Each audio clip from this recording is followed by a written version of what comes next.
আসসালামু আলাইকুম, আশা করছি সবাই ভালো আছেন। কিনে আসলাম 10 পিস অরিজিনাল টাইগার বাচ্চা, 10 পিস অরিজিনাল টাইগারের বাচ্চা এবং মুরগা।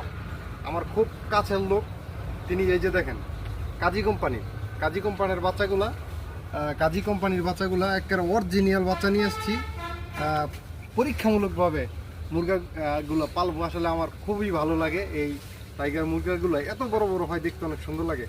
আমার ফার্মে যে অবশিষ্ট খাবারগুলো থাকে সেই খাবারগুলো খেয়ে তারা বড় হবে, সেই চিন্তা করে নিয়ে আসছি। আচ্ছা, যাই হোক, আমি আপনাদেরকে দেখানোর চেষ্টা করছি বাচ্চার সাইজটা কীরকম। খুব সুন্দর দেখাই। এই যে দেখেন বাচ্চার সাইজটা। এই যে কার্টনে সে জিরু বাচ্চা নিয়ে আসছিল, আমি সেই কার্টনের ভিতরে করে নিয়ে আসছি মুরগিগুলা। এর পা, অরিজিনাল পাটা দেখেন কতটুকু মোটা। আপনারা তো ইয়া থেকে কিনেন বাজার থেকে, অরিজিনাল টাইগার বলে দিয়ে দেয়, পরে আইনা দেখেন যে সোনালী মুরগি বড় হয় না, দেশি মুরগির মতো দেখা যায়। এইগুলো হলো অরিজিনালি টাইগার মুরগি, ঠিক আছে। আচ্ছা, দুইটা কালার আছে, আমি দেখাই। পরবর্তীতে তো আরও অনেক ভিডিও পাবেনই, কিন্তু এখন যেহেতু নিয়ে আসছি আমি আপডেটটা দিই। এই যে দেখেন অরিজিনাল টাইগার মুরগি, এটারই বলে অরিজিনাল টাইগার মুরগি।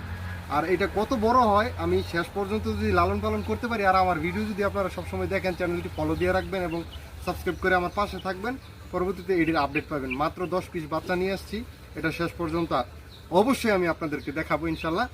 তো যাই হোক, আমি এটা এখন আপাতত এইখানে সেট আপ করবো, তার পরবর্তীতে ভিডিওটা দেখাচ্ছি। আচ্ছা, যাই হোক, সামনে আসেন।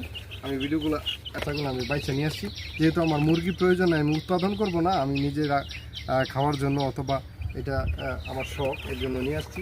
বড় করবো ইনশাআল্লাহ, কতটুকু বড় হয় খামারের অবশিষ্ট খাবার খাওয়ায় ওদেরকে পরবর্তীতে আপডেট দেওয়া হবে। আমি এখন আপাতত মুরগিগুলো যেহেতু নিয়ে আসছি, এটার সেট আপ করি। ভিডিওটা এই পর্যন্ত, ভালো থাকেন, সুস্থ থাকেন। পরবর্তী ভিডিও দেখার জন্য অবশ্যই অপেক্ষায় থাকবেন। আসসালামু আলাইকুম রহমতুল্লাহি ওয়া বারাকাতুহু।